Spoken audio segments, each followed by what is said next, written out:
Friends, मैं आकाश अग्रहरी एक बार फिर से इजी कॉन्सेप्ट विद आकाश में आपका स्वागत और अभिनंदन करता हूं। मैंने रियल नंबर का पार्ट 1 आप लोगों के सामने प्रस्तुत किया था, जिसमें मैंने एक्सरसाइज 1 के कुछ क्वेश्चन कराए थे और जो रियल नंबर के बेसिक कॉन्सेप्ट होते हैं वो मैंने बताया था। आप लोगों को पता होगा कि मैं 10th में मैथ की सीरीज स्टार्ट किया हूं, जो कि सीबीएसई बोर्ड और यूपी बोर्ड दोनों के ही छात्रों के लिए उपयोगी होगा। तो उसी के बढ़ते हुए क्रम में आज हम लोग एक्सरसाइज 1.b के कुछ क्वेश्चन लेकर के आए और आज हम लोग एक्सरसाइज 1.b और हो सके तो एक्सरसाइज 1.3 भी या सी भी कंप्लीट करेंगे। तो आइए देखते हैं क्या है ये क्वेश्चन। क्वेश्चन है express each number as a product of its prime factor. Prime factor Hindi में बोले तो निम्नलिखित संख्याओं को अभाज्य गुणनखंडों के गुणनफल के रूप में व्यक्त कीजिए। देखिए, इसीलिए मैंने रियल नंबर पढ़ाते समय सारे नंबर्स के बारे में बताया था। मैंने बताया था कि आपको प्राइम नंबर क्या होते हैं, फैक्टर क्या होते हैं, ठीक है। तो उसी का उपयोग हमें यहाँ करना है।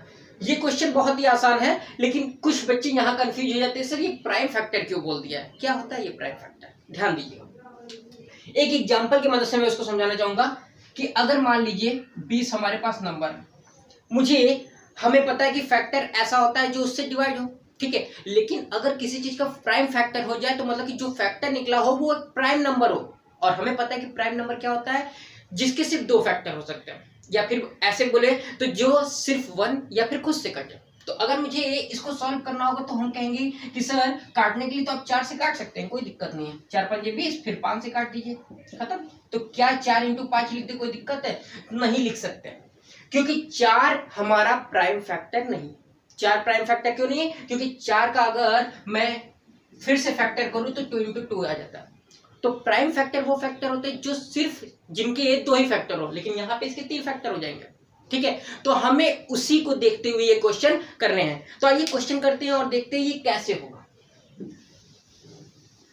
सबसे पहले हम लोग इस पे 5 क्वेश्चन दिए हुए हैं, कुछ मैं करूंगा और कुछ आप लोग कीजिएगा, तभी हम लोग आगे बढ़ पाएंगे। सबसे पहले 140, इसको मुझे अगर फैक्टराइज करना है या फिर इसके गुणनखंड निकालने, तो हम लोग कैसे करते हैं? बचपन में आप लोगों ने एलसीएम या फिर डिवीजन मेथड ये पढ़ा होगा। सबसे पहले हम लोग किससे कट करते हैं? अगर लास्ट में 0 है तो वो 2 से कटेगा, तो ये कितना आ जाएगा? 70। फिर मैं लास्ट में 0 है तो 2 से कटेगा, फिर 2 से काटूंगा 3 5, ठीक।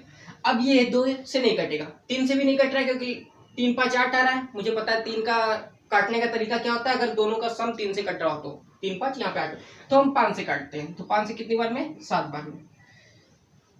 फिर किससे कटा? 7 बार में। तो अगर मैं अब इसके इंडिविजुअल्स को देखूं, जितने भी हमारे फैक्टर हैं, ये 2 फिर 2 फिर 5 फिर 7, तो ये 2 भी अपने आप में एक प्राइम फैक्टर है, क्योंकि 2 एक प्राइम नंबर भी हम बोल सकते हैं। यहाँ पे भी अगर इसकी मैं बात करूं तो ये भी 2 एक क्या है? प्राइम फैक्टर है। 5 की बात करूं तो ये भी प्राइम फैक्टर है, और 7 की बात करूं तो ये भी प्राइम फैक्टर है। तो दोस्तों हमें क्वेश्चन में बस इतना ही करना है। तो अगर मुझे इस क्वेश्चन का सॉल्यूशन लिखना होगा तो मैं लिखूंगा 140 = 2 × 2 × 5 × 7। या फिर अगर आप लोग करना चाहें तो 2 × 2 2 बार है, तो आप इसको लिख सकते हैं 2 का स्क्वायर × 5 × 7। आई होप ये आप लोगों को समझ में आया होगा। हम लोग जिस तरीके से पहले कुछ क्वेश्चन क्लास 7 8 में आप लोगों ने ये चीजें पढ़े होंगे कि एलसीएम कैसे निकालते हैं, हम लोग इसको कैसे डिवाइड करते हैं, बस आपको डिवीजन करना है। मुझे बस ये इस क्वेश्चन में ये बताना था कि प्राइम फैक्टर होता क्या है, प्राइम फैक्टर और फैक्टर में क्या अंतर है। प्राइम फैक्टर का मतलब होता है इसके सारे फैक्टर एक प्राइम नंबर होने चाहिए, लेकिन अगर मैं काटना चाहूँ 140 को तो हो सकता है 4 से डायरेक्ट भी कट जाए, कट सकता है कि नहीं, लेकिन मुझे 4 से डिवाइड नहीं करना है, तो मुझे इस तरीके से ही इसको लिखना है। तो आइए एक क्वेश्चन और मैं इसमें करा देता हूं, उसके बाद आप लोग इसको कंप्लीट कर लीजिएगा। इसमें से एक और मैं ले लेता हूं, 5005। अब मान लीजिए मुझे इसको सॉल्व करना, तो आप कहेंगे सर ये 2 से तो कट नहीं रहा, 5 से काट के देखते हैं, क्योंकि लास्ट में 5 है और 5 5 10, 3 से भी नहीं कट रहा। तो 5 से काटने पे कितना आया? 1 0 0, ठीक है। फिर अगर मैं 3 से बात करूं तो 1 2 2, 3 से नहीं कट रहा है, 5 से भी नहीं कट सकता, ठीक। तो हमें दिख रहा है कि 1 1 दिख रहा है, तो 11 से एक बार काट करके देखते हैं, क्योंकि 11 का हमें डिविजिबिलिटी रूल पता है कि अगर ऑड प्लेस और इवन प्लस का सम बराबर हो, बहुत ध्यान समझिएगा, अगर 11 का डिविजिबिलिटी रूल आपको पता होगा तो ऑड प्लेस और इवन प्लेस मतलब अल्टरनेट पे, जैसे कि 0 और 1 जोड़ने पे 1 आ रहा है और ये 0 और 1 जोड़ने पे भी 1 आ रहा है, अगर ये दोनों बराबर है तो वो 11 से कटता है। ठीक, तो अगर मैं इसको काटूं 11 से, 11 एक कम 11, 11 से कटा एक बार में, सॉरी 11 से एक बार में नहीं जाएगा, 11 नवा 99, ठीक, बचेगा 1 और 1, 11 एक कम 11, ठीक। अब आपको पता है कि 91 है तो ये 7 से कटेगा 13 बार में, फिर ये 13 बार में खत्म। तो दोस्तों एक बात देखिएगा, यहाँ पे आप कहेंगे सर पहले 7 होना चाहिए था, ठीक है, हो सकता था, लेकिन आपने ये नहीं समझा था कि 7 कैसे कटता है। 7 से आपको चेक करना पड़ता है क्या ये 7 से कट रहा है कि नहीं। मुझे 11 का तुरंत पता था, मैंने काट लिया, कोई दिक्कत नहीं करता है। अगर मैं इसको सीक्वेंस में भी लिख दूं तो कोई दिक्कत नहीं है। तो अगर मुझे इसका सॉल्यूशन लिखना होगा तो मैं लिखूंगा 5005 बराबर 5 इंटू 7 इंटू 11 इंटू 30। ये एक साधारण सा क्वेश्चन था जो आप लोगों ने कंप्लीट कर लिया। तो बाकी के बचे हुए क्वेश्चन आप लोग कर लेंगे। तो आइए बढ़ते हैं अपने अगले क्वेश्चन की ओर। आइए फ्रेंड्स, तब हम अपना अगला क्वेश्चन देखते हैं और देखते हैं इसका सॉल्यूशन किस प्रकार। क्वेश्चन ये है, find the LCM and HCF of the following pairs of integers and verify that LCM into HCF equal to product of two numbers. मतलब कि पूर्णांकों को निम्नलिखित युग्मों के एचसीएफ और एलसीएम ज्ञात कीजिए तथा जांच कीजिए कि दो संख्याओं का गुणनफल उनके एलसीएम और एचसीएफ के गुणनफल के बराबर होता है। ठीक है, क्वेश्चन बस इतना सा है, समझ लीजिए कि मान लीजिए कोई दो नंबर है, ये सारे क्वेश्चन है लेकिन मैं एग्जांपल के थ्रू समझाता हूं। मान लीजिए दो नंबर है 4 और 6, मैं बहुत छोटा सा नंबर ले रहा हूं, ठीक है ना। अगर मुझे 4 और 6 का एलसीएम निकालना है तो सबसे पहले कहेंगे सर आप इसका फैक्टर कीजिए, तो इसका फैक्टर हुआ 2 गुणे 2, 6 का फैक्टर करना हुआ तो इसका फैक्टर हुआ 2 गुणे 3, यही लो, ठीक। तो आप कहेंगे सर इसका एलसीएम निकालना होगा, तो आपको एलसीएम का तरीका मैं बता दूं। एलसीएम वो कहता है कि सबसे पहले इसमें कॉमन खोजो। कॉमन क्या है, बस इतना ही कॉमन है, ठीक। तो उस कॉमन को कहता है कि एक बार लिख लो, जैसे कि ये कॉमन मिल गया, उसको एक बार लिख लिए, फिर बचे हुए जो हैं उनको भी मल्टीप्लाई कर दो, तो 2 इंटू 3, तो एलसीएम कितना हो गया, 2 दूना 4 तिया 12, कितना आ गया 12, इसका एलसीएम हो गया। और एचसीएफ भी मैंने इसके पहले वाले वीडियो में अच्छी तरीके से बताया था। इसका एचसीएफ निकालना हो तो एचसीएफ का मतलब ही होता है हाईएस्ट कॉमन फैक्टर, ठीक। मतलब जो दोनों में कॉमन है उसमें जो हाईएस्ट है, तो इसमें सिर्फ एक ही कॉमन है तो यही इसका एचसीएफ हो जाएगा। तो एचसीएफ कितना है 2, कितना है 2। तो मुझे इस क्वेश्चन में ये प्रूफ करना है कि ये दोनों नंबर 4 गुणे 6 बराबर होंगे इनके एलसीएम और एचसीएफ के। तो अगर मैं इसके एलसीएम और एचसीएफ की बात करूं, ठीक, तो 4 छंग 24 यहां आ रहा है और इसका एलसीएम कितना हम लोगों ने निकाला 12 और इसका एचसीएफ कितना निकाला 2, तो ये कितना हो गया 24 बराबर 24। बस इतना सा काम हमें करना है, बस ये साधारण सी बातें हमें इसमें समझनी थी, ठीक है। तो आइए पहला एक क्वेश्चन करते हैं और देखते हैं क्या आप जो बड़ा बता रहे हैं इसमें भी आंसर आ रहा है कि नहीं आ रहा है, ठीक है।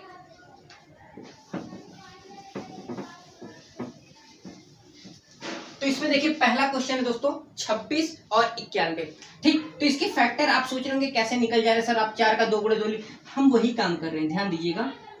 26 का निकालना है तो मैं 2 से काट रहा हूं, तो कितनी बार में गया 13 बार में, फिर 13 प्राइम नंबर है तो ये कितनी बार में जाएगा 1, तो मैं कहूंगा 26 का जो एलसीएम, सॉरी 26 के जो फैक्टर हो गए वो कितने हो गए 2 इंटू 13, कितने हो गए 2 इंटू 13।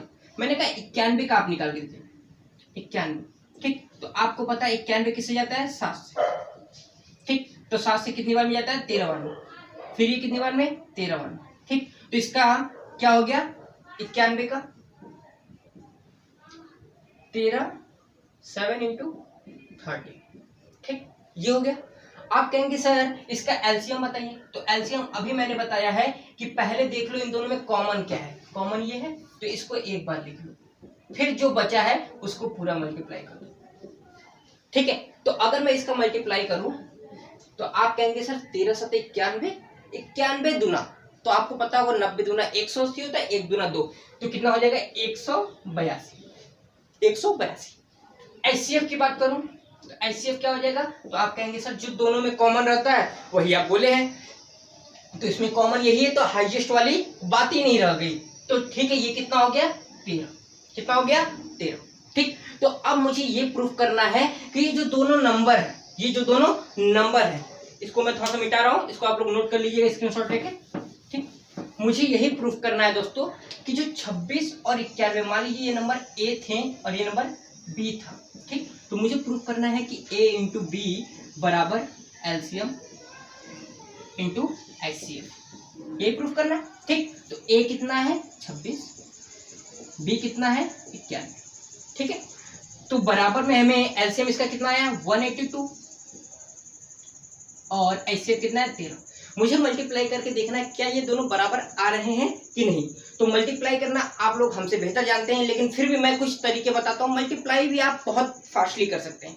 ऐसा नहीं कि मुझे बार बार 26 गुणे 91 लिखना है तो मैं लेकर के बैठ जाऊँ 91 इंटू 26 और फिर एक एक काम, ठीक। पहाड़ा पढ़ना सीखिए, वो भी पहाड़ा लॉजिकली, कितना तेज आप स्पीड में कर सकते हैं। जैसे मुझे 26 का 91 में पहाड़ा पढ़ना है, ठीक है। तो आपसे मैं कह रहा हूं कि क्या 26 से कम 26 नहीं होता है? आप कहेंगे सर बिल्कुल होता है। 26 का पहाड़ा वो भी एक बार आप पढ़वा रहे हैं, हम आसानी से पढ़ लेंगे। तो 26 से कम 26, कैरी कितना गया 2 बार, कैरी कितना गया 2। अब कहेंगे कि सर 26 का 9 बार हमें पहाड़ा पढ़ना नहीं आता। तो मैं कह रहा हूँ 26 का 10 बार पढ़ लो। 26 का हमें 260, बस करना क्या है 260 में से 26 माइनस कर दो। 260 में से क्या माइनस कर दो 26 माइनस कर दो। तो आप कहेंगे 260 में से 26 माइनस करना मतलब 30 माइनस किए 230 आया, 4 प्लस करते हैं 234, और 234 में क्या जोड़ देना है 2 जोड़ देना है, तो कितना हो जाएगा 236। ये हो गया इन दोनों का मल्टीप्लिकेशन। बस आपको फास्ट बनना है, और फास्ट बनने के लिए थोड़ा सा दिमाग लगाना पड़ेगा। ये नहीं कि 26 का पहाड़ा में नहीं आते तो हम लेके बैठ गए कि अब क्या करें, मुझे तो आता ही नहीं। दिमाग लगाइए, सब कुछ आ जाएगा, ठीक है।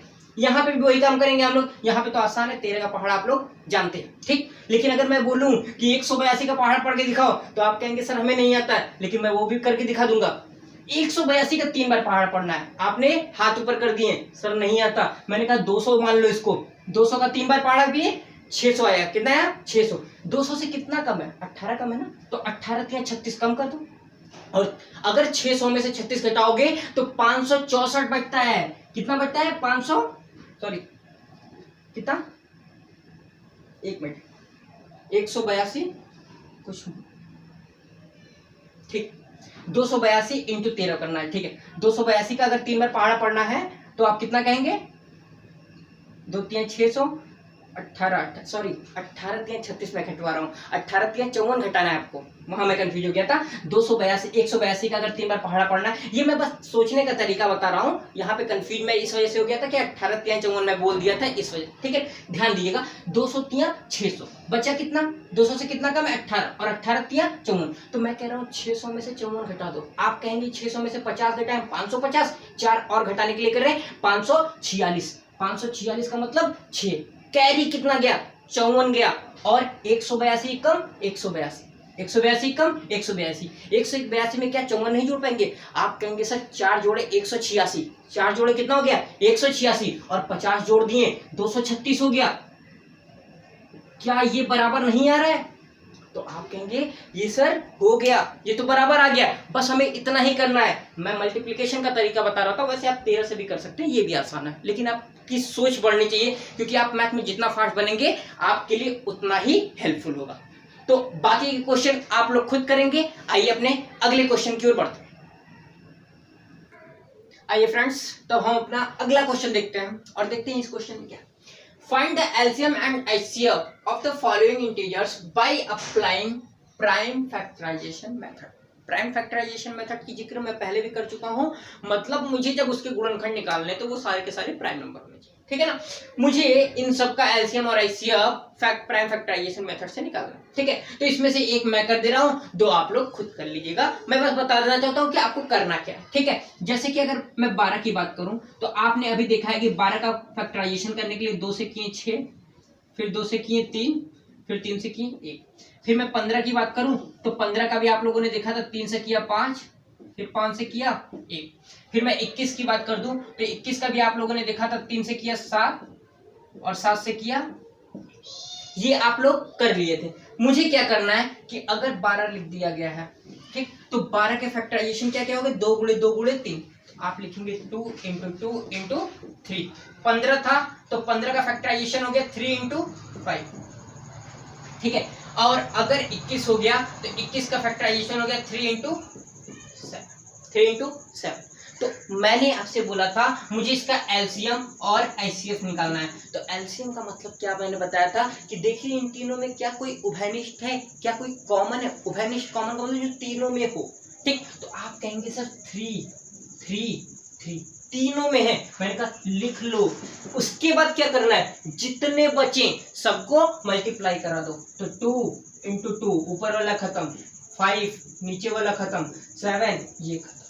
अगर मैं इसको कैलकुलेट कर लूं तो 3 दूना 6, 6 दूना 12, 12 पंजे 60 और 60 साते 6 सते 42, मतलब 420।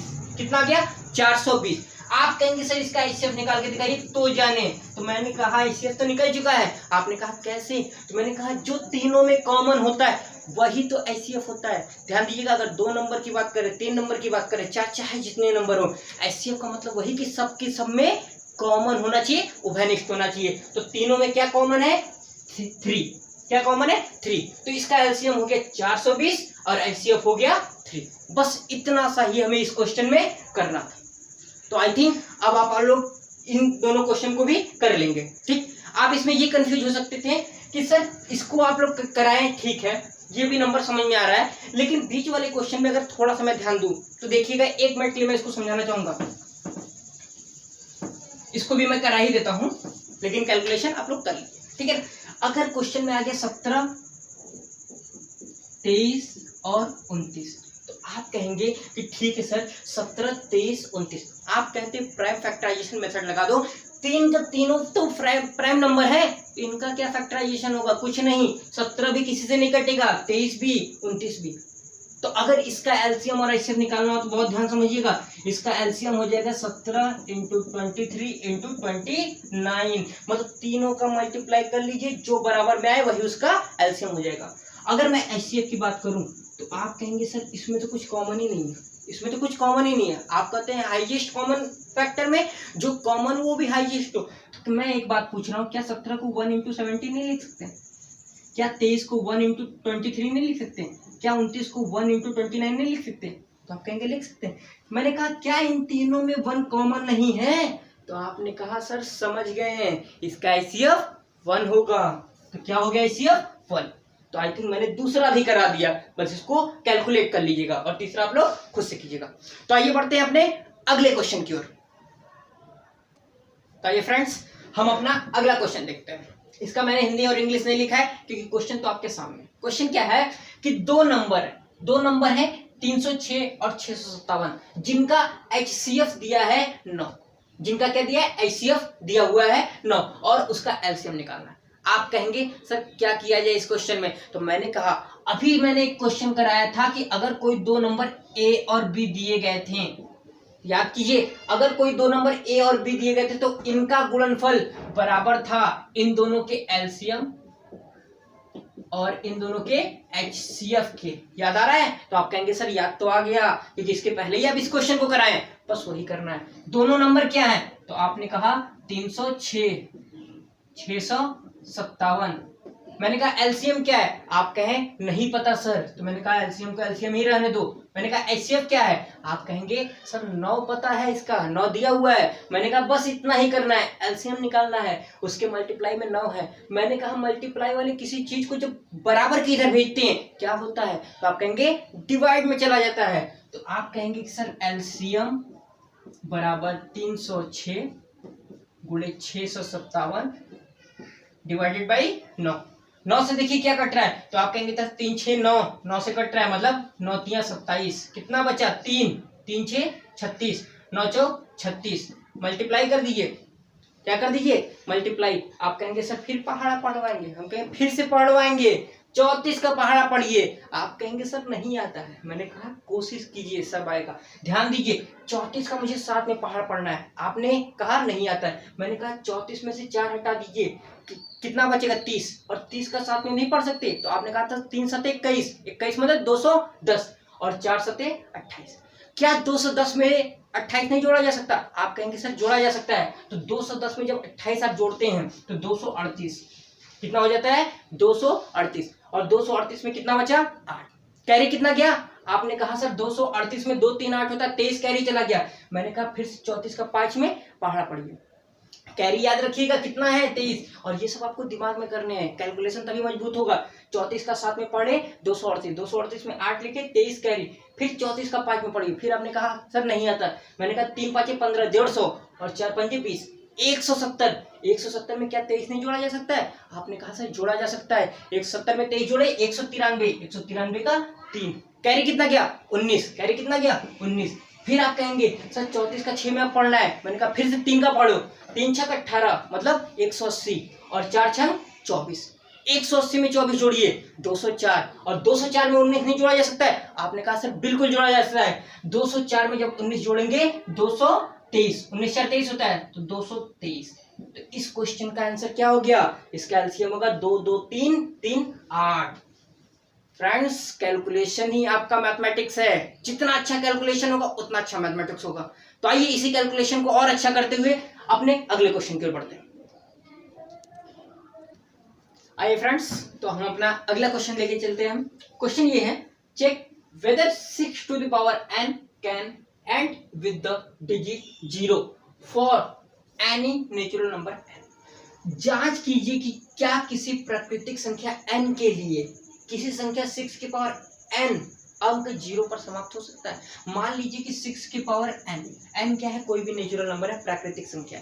आपको पता होगा प्राकृतिक संख्या की स्टार्टिंग कहाँ से होती है? 1 से। तो 1 के मतलब कुछ भी हम पावर में ले सकते हैं, 1 से 1 2 3 कुछ भी, ठीक। लेकिन वहां पे जो नंबर आ रहा है उसका जो लास्ट खाना, अंतिम खाना होगा वहां पे 0 होगा। ये मुझे चेक करना है कि क्या ऐसा पॉसिबल है किसी भी नेचुरल नंबर के लिए जहां पे n की वैल्यू हो सकती है। तो आप एक बात बताइए, अगर मैं 6 के फैक्टर करूं, 6 का फैक्टराइजेशन करूं तो क्या आता है? आप कहेंगे सर 2 into 3। लेकिन आपको पता है कि सर अगर कोई भी संख्या है, जैसे कि मैं लिख दिया 50, सॉरी मैं लिख देता हूँ 30, मैं लिख देता हूँ 40, मैं लिख देता हूँ 110, कोई भी संख्या है। आप ये जानते हैं कि अगर कोई संख्या के अंत में 0 है तो वो संख्या जरूरतः मतलब कंफर्म है वो 5 से कटेगी। कितना आया? 6। कितना आया? 8। कितना आया? 5 दूना 10 22। मतलब कि अगर किसी संख्या के अंत में 0 रहता है तो वो संख्या 5 से कटती है, और अगर यहाँ पे 0 होगा तो ये संख्या भी किससे कटनी चाहिए? अगर मैं बात करूं इसको तो ये भी किससे डिवाइड होनी चाहिए? 5 से।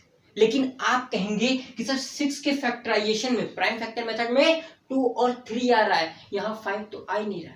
और अगर यहाँ 2 into 3 आ रहा है तो मैं कह रहा हूं n कुछ भी हो, 10 हो 20 हो, होगा क्या? यहाँ पे 2 into 3 उतनी बार बढ़ते चले जाएंगे ना, लेकिन कहीं से भी ये 5 बना रहे हैं।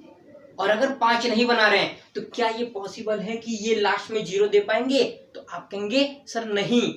तो इसी आंसर को आपको स्टेटमेंट वाइज लिखना है, क्योंकि 6 के फैक्टराइजेशन मेथड में या फिर अभाज्य गुणनखंड विधि में सिर्फ 2 और 3 के पेयर बन रहे हैं जो कि 5 से विभाज्य नहीं है, इस वजह से। या फिर आप ये भी कर सकते हैं कि अगर 6 के पावर n है, जहां n बराबर कुछ भी 1 2 3 आप कुछ भी ले सकते हैं, तो मैं अगर 6 की पावर 1 लेता हूँ क्या आ रहा है?